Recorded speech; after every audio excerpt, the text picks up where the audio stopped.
When I think of Australia, especially music from Australia, one band comes to mind instantly. The icons of arena rock, AC/DC.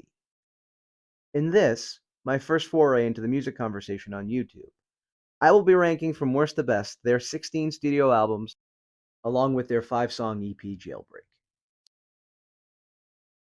Welcome to Millennial Vinyl. AC/DC's first 3 albums, High Voltage, TNT, and Dirty Deeds Done Dirt Cheap, were released first in their native Australia in 1975 and 76. The rest of the world was introduced to the band through a compilation of those first 2 albums, titled High Voltage, later in 1976. And the album Dirty Deeds wasn't released in the United States until much later in 1981. It took nearly a decade of recording, but finally the world would get uniformed releases of AC/DC albums through cover art and track listing starting in the early 80s.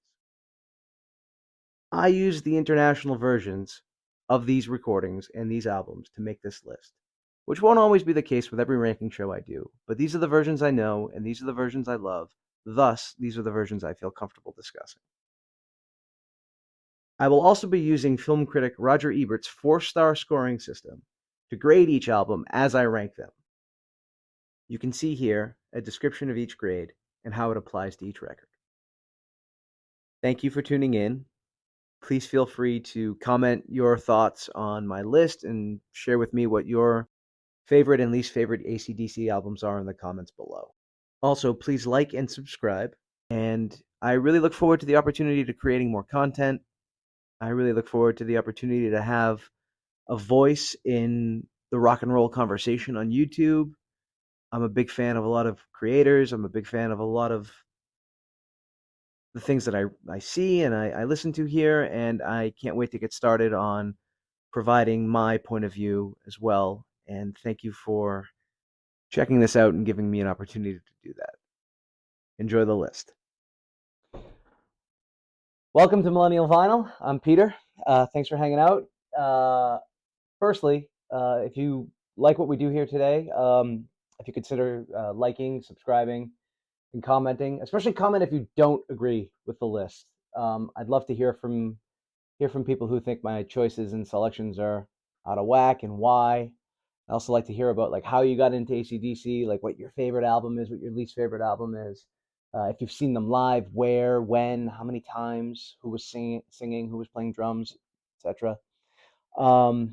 But yeah, we're gonna be talking about them today because I figured for like my first video, we should talk about a band, or I should talk about a band that like I'm passionate about, and certainly you can see from my trinkets and my knickknacks here, I'm a fan for sure, and I think AC/DC is one of those like quintessential rock bands, right? Like they are emblematic of what is best about the genre, just without much more, hubbub. Let's get into the list. At 17, I have Black Ice, which came out in 2008. And just to like preface this, like I don't think AC/DC has a bad album. So like that this one is last doesn't mean that I think it's terrible or whatever. And it's worth noting too that like of course this list is entirely subjective. There's no objectivity at all included in this list. So I'm not trying to like rank what artistically or sonically is like their best work. This is just the ones that the order in which I enjoy them and the order in which I would return to them at any given point. That being said, I was pretty well into them when this came out, and it had been 8 years since their previous release, which we'll talk about a little bit later. And I just remember being a little underwhelmed. A criticism, especially of the Brian Johnson era, is that like there's a lot of sameness, a lot of monotony, and I don't find that always, but they are a little guilty of it here. There is a little bit of I would never say I was bored, but I was as close to bored as I could get with Black Ice.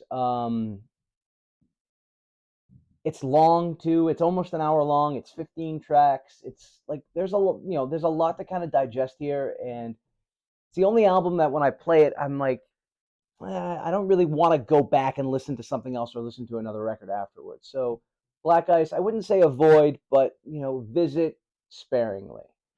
All right. Next is the follow up from 2014, Rock or Bust, with a cool holographic album cover here. Um, for me, all of the problems that I had with Black Ice were solved on this. This is a very economical 35 minutes, only 10 tracks. But again, nothing like super memorable. Like there's not like a song on here that I like if they ever tour again or if I get a chance to see them, like I can't pick out a track from Rock or Bust or Black Ice where I can say, well, maybe Rock and Roll Train from Black Ice where I would say like, okay, I really want to hear them play something from this record. I'm gonna throw up a graphic as I'm talking about this where I give them a star rating, and I'll explain the star ratings at the beginning of the video. But like this is just a solid 2-star album for me. Nothing like nothing immense, nothing totally memorable, but not I wouldn't just cast it away either. I'm happy to have it. I do listen to it like occasionally, but I can't absolutely recall like okay, this song is from Rock or Bust, like a Misadventure maybe, like like but like there are for sure moments on this record where I'm like, okay, yeah, that's AC/DC doing the AC/DC thing.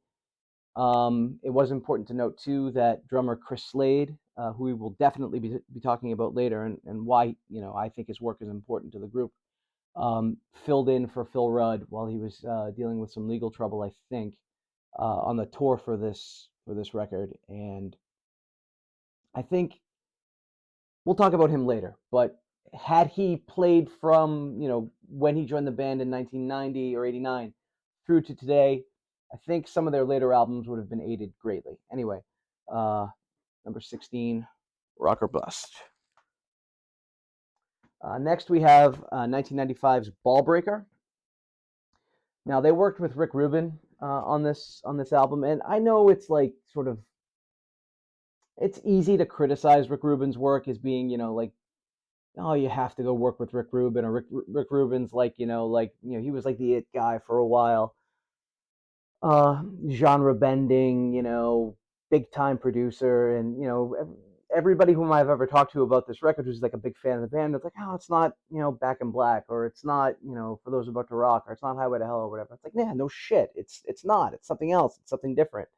The Fuhrer, great song. Hard as a Rock is a little sophomoric, but fantastic song. And like that's the thing too. It's like this band is sophomoric. It is juvenile, but that's what the appeal is. Like you're not getting it if you don't like connect with like your adolescent or teenage self and just like you want to hear heavy metal, you want to hear guitars, you want to hear well, I guess more hard rock than heavy metal, but you want to hear hard rock. You want to hear anthemic music that makes you feel like you're part of something bigger than just yourself. Like that's what like your developmental time is about, right? And I think not having rock and roll to kind of like cling to in that regard as a younger person when I was younger, because all of these albums for the most part came out, well before I was born, and some of them, the ones that have come out in my lifetime, aren't, like including this one, not their best or most memorable work. So like people my age aren't really like galvanized around AC/DC other than when we're shouting the Thunderstruck at a sporting event. That being said, Ballbreaker is a step up from those two records for sure. From the first two, I'm gonna start this one out at 2.5 stars, which is like creeping up like towards something that I'm gonna return to with a little bit of frequency, and I think it's a worthy addition to their catalog and something if you haven't heard, I would definitely recommend you checking out.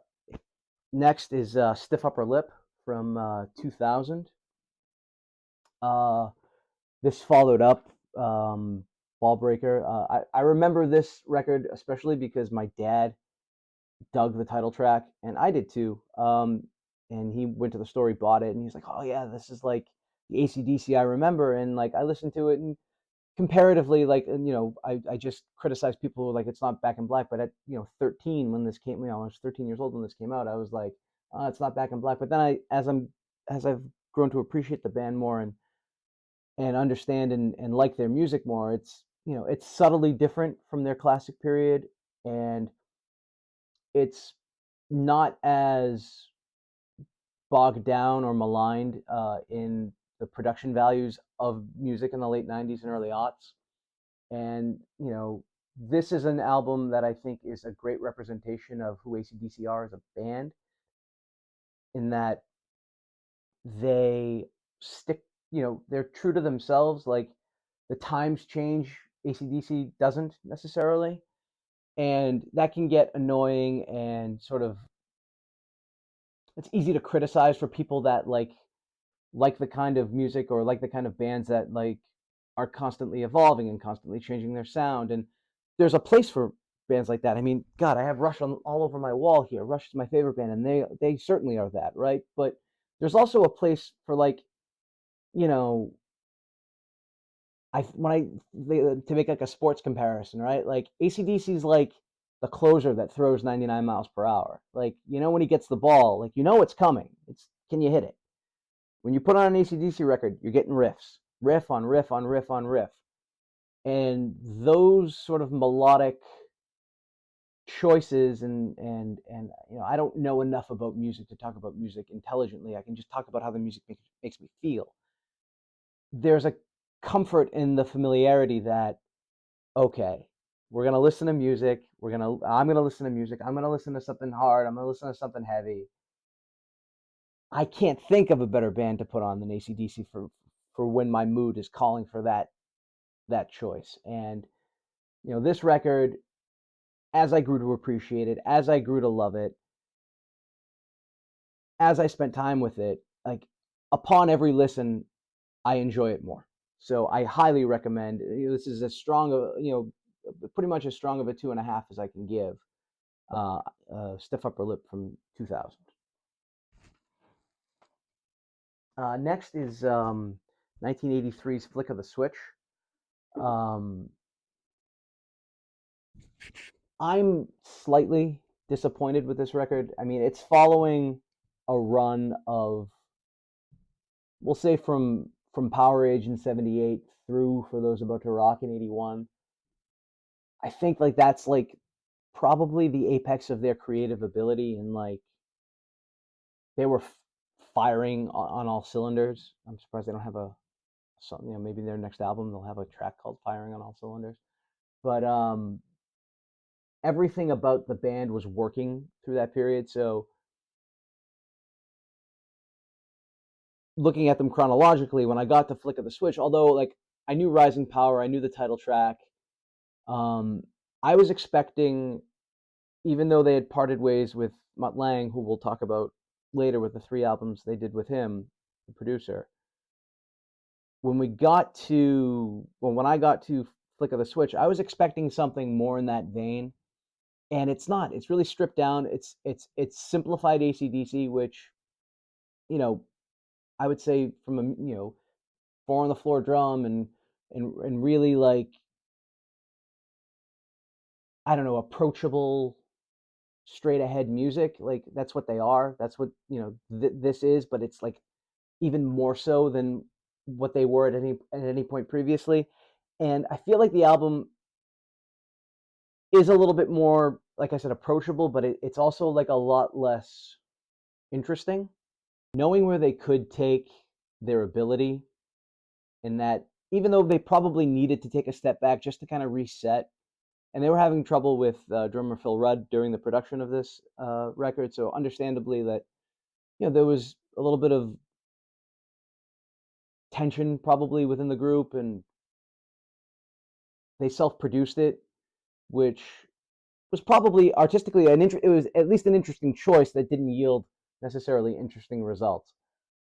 That being said, I do like the songs and the structure of the songs a lot better than the albums that I had on the list previously. So again, 2.5 stars, but this is an album that could have been much, much, much, much better. Next, we have the most recent album, Power Up, which came out during the COVID lockdowns and during the real teeth of the pandemic. So not knowing if anything was ever gonna go back to normal, to kind of get an AC/DC record at that time that sounded like exactly what you need an AC/DC record to sound like as a fan of the band was sort of like there's a catharsis that I associate with this record that I don't know, I'm smiling because it brings me so much joy when I listen to it. And especially the first four songs, Realize, Rejection, Shot in the Dark and Through the Mists of Time, like those four tracks, the rest of the album kind of like bleeds together for me. You know, I couldn't name you the rest of the tracks like rapid fire right off the top of my dome, but like those first four songs, like when I heard them, when I played this like the first time when I streamed it, and I sat down here and I was listening to it, like God, this is great. This is really, really great. And I'm so happy that they gifted us this record, and I can't recommend it highly enough. If you're into the band and you haven't heard it yet, for sure. And this is for me, their first 3-star album. And, you know, for a good bit now, that's kind of the area we're going to be in. This is, you know, towards the middle of the pack in terms of their overall discography, but that's just because the stuff that I have ranked higher than it is just incredible. But for what it was and the time that it came out and what it means to me, like kind of like on a personal level, oh, Power Up is, yeah, definitely get it if you don't have it. All right, next we have a record that usually languishes at the bottom of most of these lists, and I have absolutely no idea why. Blow Up Your Video from 1988, 88, is a phenomenal AC/DC record. It's great, especially in that it's so different than a lot of stuff that they did before and since. Simon Wright, I believe, was the drummer. He was a good like 10 or 15 years younger than the rest of the band, and he played on this and the album before Fly on the Wall, which is coming up a little bit later in the list. He played with a little bit more of like a ferociousness that, while it works, you would think it would work within the confines of what AC/DC is. He played almost too heavy and too loud and too big to be contained within the confines, which actually makes Phil Rudd and to some lesser degree Chris Slade the best and most perfect drummer, or stylistically anyway, for AC/DC, because at the end of the day, AC/DC is a guitar band, right? And to have the drummer kind of front and center, like kind of, I'm not gonna say he was showing off, but like displaying a little bit of individuality and a little creativity.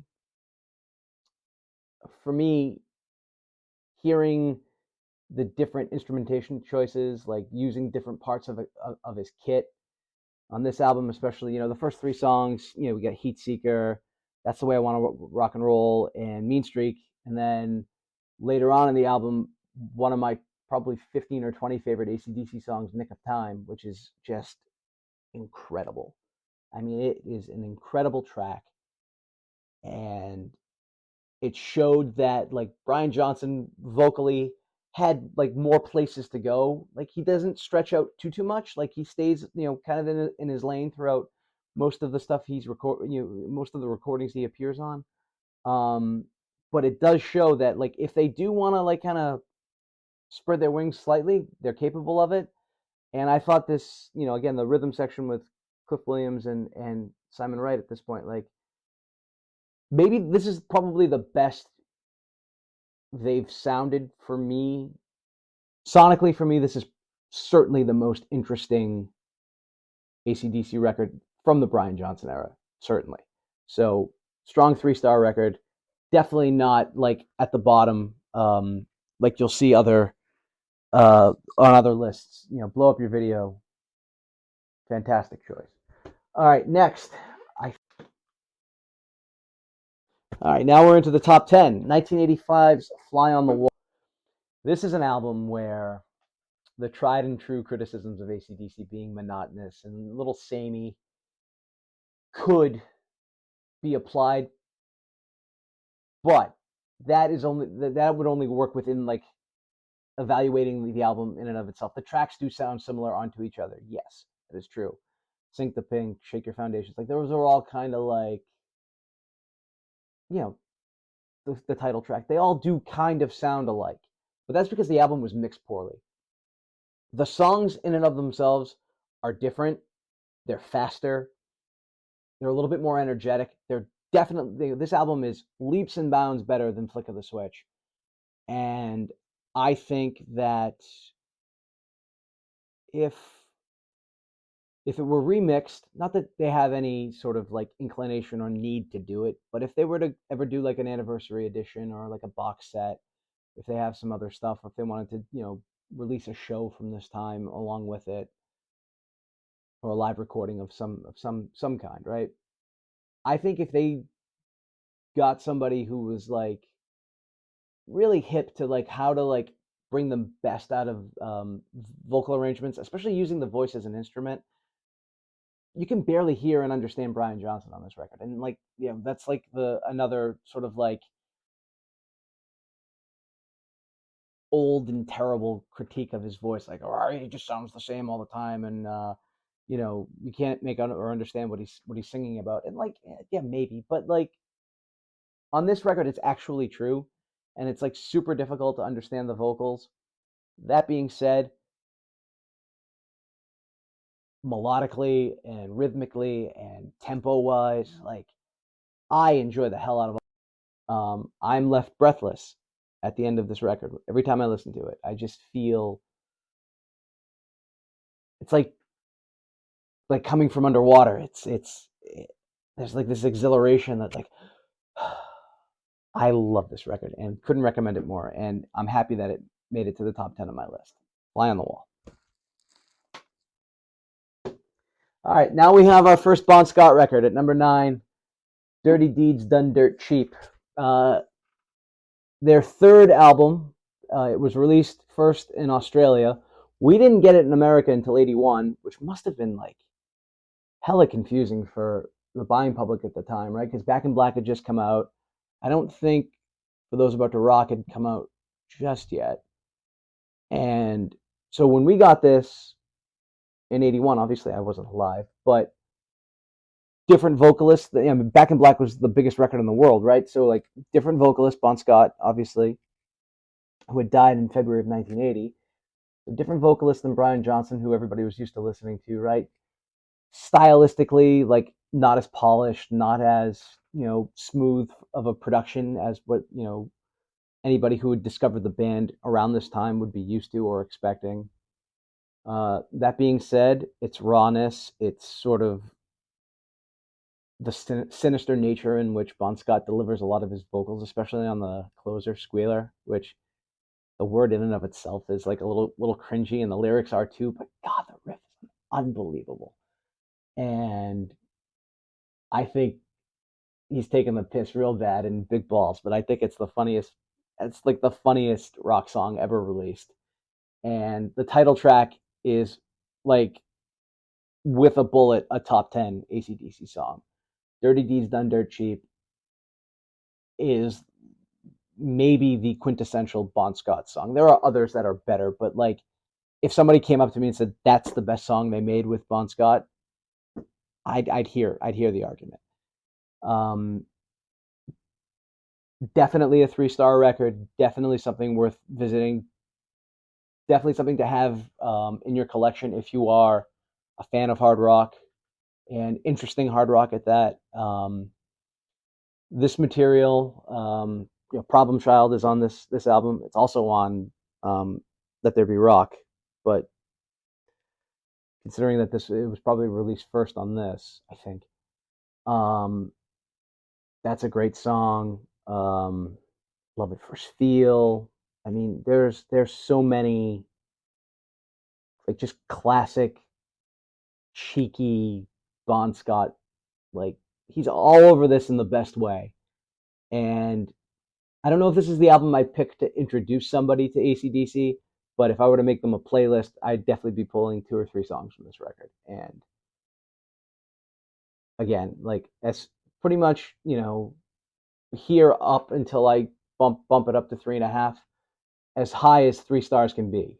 There's a little filler here and like a little bit, but like not too much. And again, one of the highest recommendations I could give: Dirty Deeds Done Dirt Cheap. And next we have the EP Jailbreak 74. This came out in 1984. It's tracks that were left off of the international releases of the first 2 albums, Dirty Deeds Done Dirt Cheap and High Voltage. In Australia, as I talked about in the intro, their first 3 albums, High Voltage, TNT, and Dirty Deeds Done Dirt Cheap, had different art, different tracks, different track listings. I'm pretty sure the mixes were the same, but they could have had different mixes too. I've actually never heard the Australian releases beginning to end. I've heard all of the songs just at like in different sittings. I decided to include the EP. Like, I'm not going to include EPs in every ranking show that I do, but I decided to include the EP here because there's 2 top 20 AC/DC songs for me. The title track, Jailbreak, fantastic. But even better is Soul Stripper, which is the 4th of the 5 songs. It's the first song on the second side. And there's like this like really methodical, slow build-up that takes about 2 minutes for the song to get going, which is like antithetical to everything else in the AC/DC catalog, which kind of, not everything, but it's kind of like Hell's Bells or Thunderstruck, where there's like this like ominous beginning, and there's a looming like something's gonna happen aspect to it, and it's the only Bon Scott song that's really like that, and something they'll probably never play it live, but if I did ever see the band, even though Brian's singing now and has been dutifully and wonderfully for the last 40 plus years, if I did get an opportunity to see AC/DC, Soul Stripper is definitely like a bucket list song. I would love to hear them play that live. And I'm gonna just take this out of the sleeve real quick. The inner sleeve has a wonderful photo of Angus and Bon together. I don't know how well that's coming out on camera, if there's any glare or anything like that. I'll try to put a graphic over this, but I just adore this photo of both of them, and I think it's a nice keepsake and sort of a time capsule of the life of a guy who was dead long before I was born, but it's a testimony. It's a photographic testimony to his place and importance to one of the best rock bands ever. And I think it was a nice touch to put that picture of the 2 of them in the on the inner sleeve of the EP to honor Bon. Next, I have from 1981, For Those About to Rock, We Salute You. This album was their 3rd with producer Mutt Lange, who famously worked with them, Def Leppard, Shania Twain. His fingerprints are all over some of the biggest selling albums of all time. The guy knows how to make radio-friendly, pop-centric music, regardless of the genre he's working in. And AC/DC was never more commercially appealing than they were in the time when they were working with him. That being said, of the sort of troika or trilogy of albums that they made with him, this is my least favorite, but not, it's a 3-star record. It's definitely worth checking. Along with the title track, Spellbound, COD, Night of the Long Knives, Snowballed. I mean, there are really exactly what you would expect from AC/DC, and whatever your preconceived, if you're just getting into the band, or you had to. This is a great record actually to play for somebody, who maybe just knows Back in Black. Like, as the chronological follow up,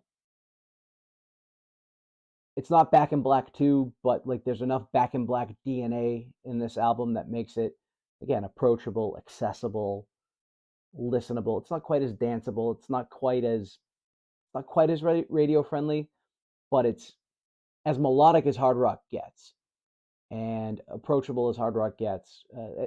Apart from the title track, it does sort of lack that sort of anthemic nature that most of Back in Black has. The choruses aren't as punchy, they aren't as like raucous, but they are well made, and it's a fantastic record, and high up on the list for a reason. So definitely check out For Those About to Rock. We salute you.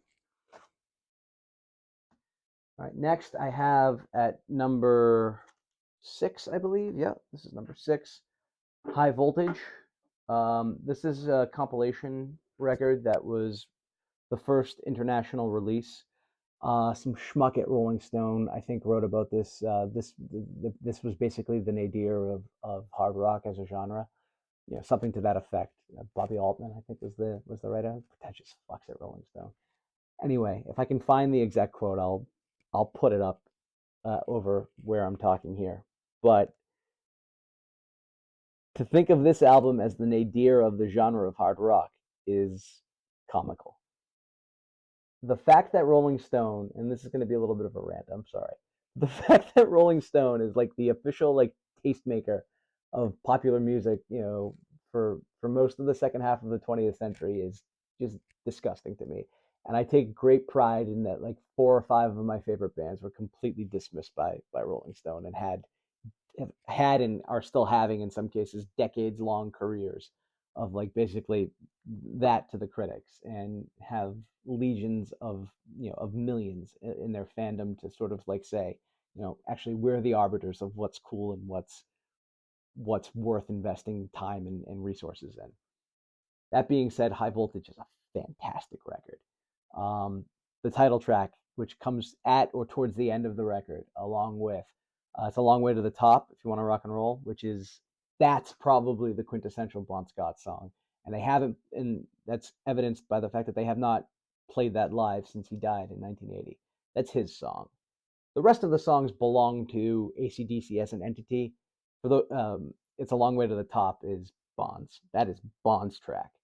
TNT was probably the first the first international exposure to that song, which is an anthem, and definitely, I would say by any metric, a top 20 AC/DC song, and a personal favorite of mine, Livewire, which, as time has gone on, just gets better and better and better with every play. And this is their first, for me, 3.5 star album, and will be at that rating all the way up until close to the end. Again, there's a little bit of filler. I would have liked it better if they had found a way to infuse some of the tracks that they put on the EP onto this. They didn't. Stylistic and artistic choices made, with commercial appeal, probably first and foremost. That being said, I'm glad the other songs exist and that we have access to them. But this record, in and of itself, just as without being perfect, is as close to perfect as you can get. And I am a huge fan of High Voltage. And at 3.5 stars, I mean, that's, to have that many almost perfect albums within your discography is really, really impressive. Next is 78's Power Age, Rock and Roll Damnation, What's Next to the Moon, Down Payment Blues. Like, this is like AC/DC's like grittiest sort of like, this is their everyman record. And like, I think that's, and I take like a lot of like solace in saying that, because like there aren't like hits on this record. Like there's no stadium rockers on this one. There's no like pump up the crowd songs on this record. This is a record that like you have to love the band to love this record. And I think if you want to gauge somebody's seriousness about AC/DC, if you're in conversation with them, ask them their thoughts on this record. Power Age for me, and Keith Richards. Keith Richards from the Rolling Stone. He cites this as his favorite. Now, it's not my favorite, but I love the hell out of it. And again, a real crisp, economical 40-minute album. You put it on the turntable, you stream it however you choose to listen to it. Like, it's unobtrusive. It I don't know, whatever like blue collar bone you have in your body will definitely reverberate to the sounds of Power Age. And I think this is also the first album that featured bassist Cliff Williams, who is with and has been with the band since. It's one of the last, unfortunately, to feature Bon Scott. But this was like, for me, and I think for a lot of fans, like the rounding into form of the classic lineup of AC/DC with Bon on vocals, Malcolm and Angus on guitar, and then the rhythm section of Phil Rudd and Cliff Williams. Artistically and ability wise, were they different and better at later points? Probably. I think technically Brian Johnson might be a better singer than Bon, but Bon's like abilities as a frontman, especially like in his vocal deliveries on this album and the ones that came before and the one that comes after, are different and a little bit more showman like. You know, I think from a technical aspect, Brian's probably better, but from like an artistic aspect, I would give Bon the nod. At 3.5 stars, I think that should tell you everything that you need to know. Riff Raff, Sin City. I mean, there's so many like just I guess like arguably deep cuts, but only because it's just not as renowned as some other records. But that's so yeah, 1978's Power Age. Check it out. All right, next, 1990's The Razor's Edge. Now, I also have that on CD. This is like one of the only surviving CDs I have from my CD collection from when I was a kid. And as you can see, I've transferred most of that into the purchase of vinyl. This is where is it? This is an original 1990 pressing. Obviously, this was like we're getting into the teeth of the CD era, so super rare. One of my favorite, like one of the favorite items I have in my library of vinyl records. Um, and I spent the extra money to get it because this was like my first AC/DC album. I was like, I was probably post when Ballbreaker came out, but Thunderstruck and Money Talks especially were still getting played on the radio, and I remember hearing them and like being drawn to them. And I remember going to the CD store. I think it was either Sam Goody or maybe Strawberries, but probably Sam Goody, to buy this and Back in Black. My dad took me, and he's like, "Oh, he's like, I had Back in Black when I was a kid," and like we talked about that. And for me, for a long time, until I like really got into the band, The Razor's Edge was like my favorite AC/DC album, and it's for me, it's a 3.5 star record now. Knowing that they could get better as I learn more about them. This album, like I would say, for a little while as I got older and got into other things, like fell out of favor for me a little bit.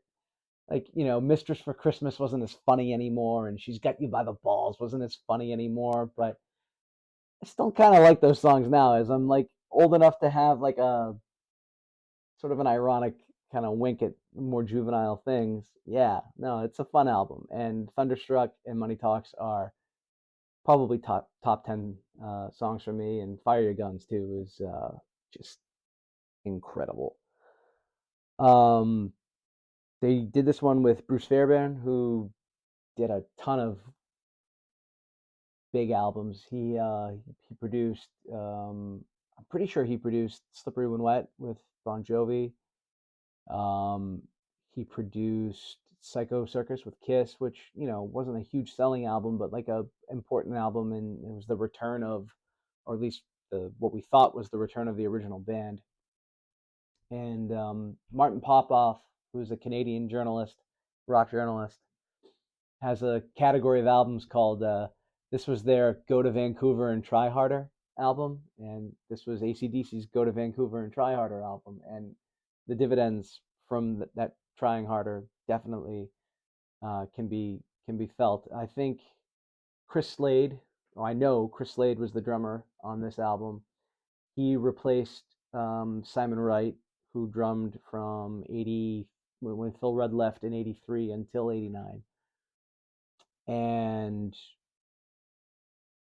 I think this record, from a sonic aspect, as far as like how the band sounded, this is their tightest, most interesting. I can return to the Razor's Edge despite how many times I've heard it over and over and over and over again, because it just sounds different than anything else that AC/DC made. And it's probably a little overrated by fans of the band and myself included. Like, I have an attachment to this that elevates its importance to me rather, like in a way that like maybe discredits some of their other work. But that being said, I there's only 3 other albums left to talk about. So at number 4, Razor's Edge is unassailable. Really, it's almost perfect to me at least. And again, this list is subjective. So there it is. Number 3, and it gets hard here. Like the next two and 3 could really go in either direction. It's mood based, and my mood today tells me that Let There Be Rock is their 3rd best album. Now, the title track and the closer, Whole Lotta Rosie, are just like perfect rock songs. And like they show what Bond can do, like in terms of range, in terms of humor, in terms of like, the cut of Problem Child on this is fantastic. Other great tracks, Bad Boy Boogie, Dog Eat Dog, Go Down, like they're just all tremendous. It's the last album, I think. Yeah, it's the last album to feature bassist Mark Evans. He was replaced by Cliff Williams, and the bass playing is fine, just like the drumming is fine. From Phil Rudd, like the rhythm section here doesn't get in the way of like the uber riffing of Malcolm and Angus. But like we've talked about throughout the course of the video, right? Like AC/DC is a guitar band, and you need your rhythm section to sort of accommodate that. So you need bass to be heavy, right? But you also, if you're gonna be playing interesting things on the guitar, like you can't have your rhythm section like dominating the mix, because the bottom end takes up so much space. And I think, going back to Fly on the Wall, why Brian gets lost in the mix on that one is because Simon came in and he was so big and the sound was so huge, and they wanted to get that on record. There was nowhere else in the mix to put Brian's vocals. That being said, with Let There Be Rock, this was like the last sort of like oversimplified, like this was like their last like introductory record. After this, like everything they did would be a little bit more interesting. The choices they made, both artistically and sonically, would be more elaborate, but like without losing the simplistic charm that makes their music approachable and repeatable and chantable. And I don't even know if chantable is a word, but there it is.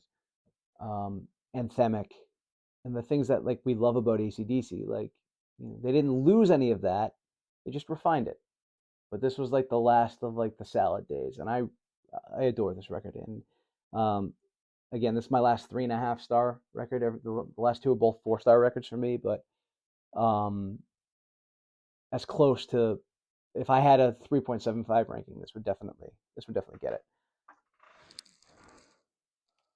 All right, number 2. Now we know what the last 2 are, even if you aren't huge fans. These are the two AC/DC albums everybody knows and probably has. Number 2, Highway to Hell.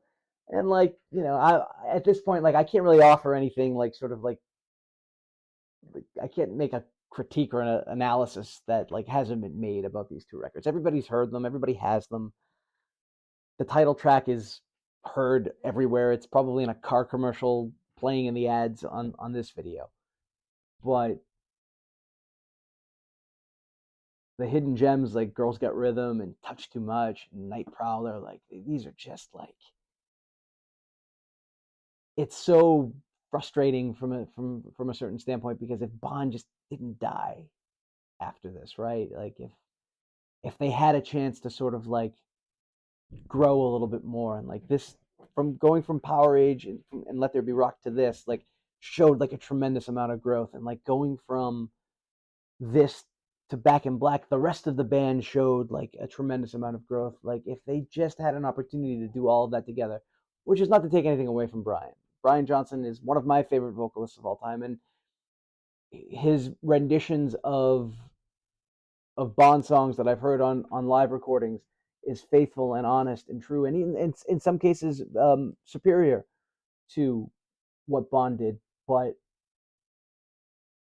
it's just part of me that like gets a little sad when I listen to Highway to Hell, because it's like, this is it. This was the end. This was the end of the road for him. This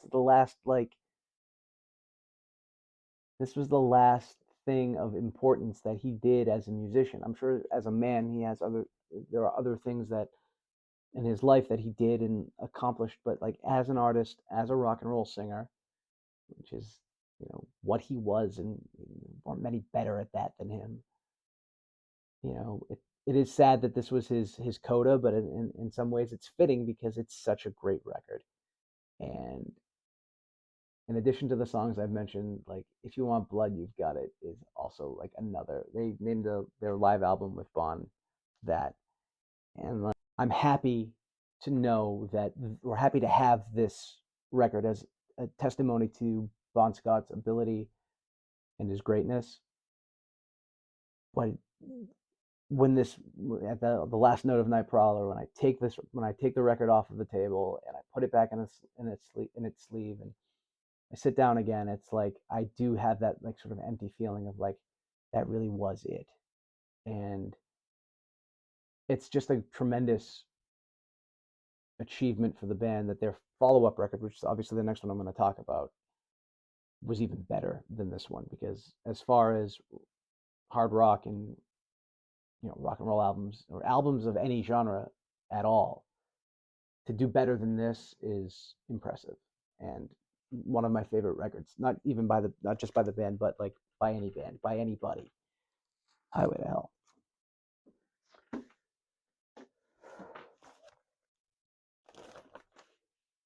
All right, still on the shrink with the price tags. I do apologize, but obviously we know what it is.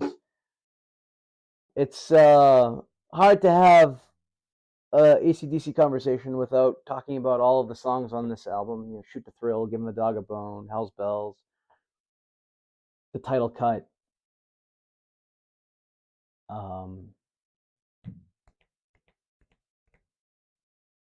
Shook Me All Night Long, You Shook Me All Night Long, which I have like 3 versions of somewhere here. I mean, talk about like just like hitting every note perfectly, not even just like tangibly hitting every note perfectly on the recording, like culturally hitting like this piece of art being released to the public at large at the point where they were absolutely ready for it. Now we can have a discussion about like, did this album kill disco? I mean, maybe, but production. And I think Mutt Lange cemented his legacy as one of music's best producers by taking 5 guys who made simple, straight ahead rock and roll with a little bit of an edge, and turn them into the world's jukebox for like an 18-month period. And starting with Highway to Hell, like all the way through some songs even on For Those About to Rock. And the fact that these songs are still sung and chanted, not only at AC/DC concerts, but at sporting events, at high school rallies, think of any group of people, of a large mass of people get together, AC/DC music is definitely being played, and it's probably going to be a song from Back in Black. I can't offer anything really from a critical standpoint that hasn't been said before. I just remember buying this and The Razor's Edge when I was like 11 years old, and just going home and listening to both of them one would come out, the other would go on, and one would come out, the other would go on. I must have gone through like a big pack of batteries just listening to my Discman on the floor in my bedroom when I was supposed to be doing my homework and being, supposed to be doing something productive. You know, who, who would know that, who would have thought that, what,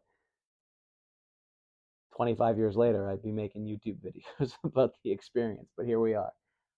I'm happy you decided to stay with me. I'm sure this is awkward and difficult. This is my first time really talking to a camera in this capacity. I'm trying to make it as conversational as I can, trying to think of like what you're thinking about on the other side of this. And I really just want to know what made you pick up an AC/DC record. Where did you hear it?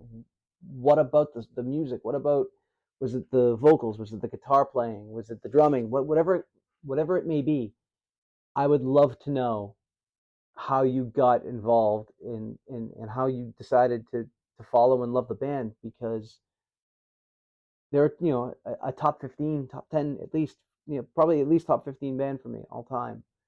And I'm so happy that they're so like inextricably woven into the fabric of our lives and our society. And the fact that like they'll live forever, they'll outlive me, and I'm way younger than them, and that's really cool.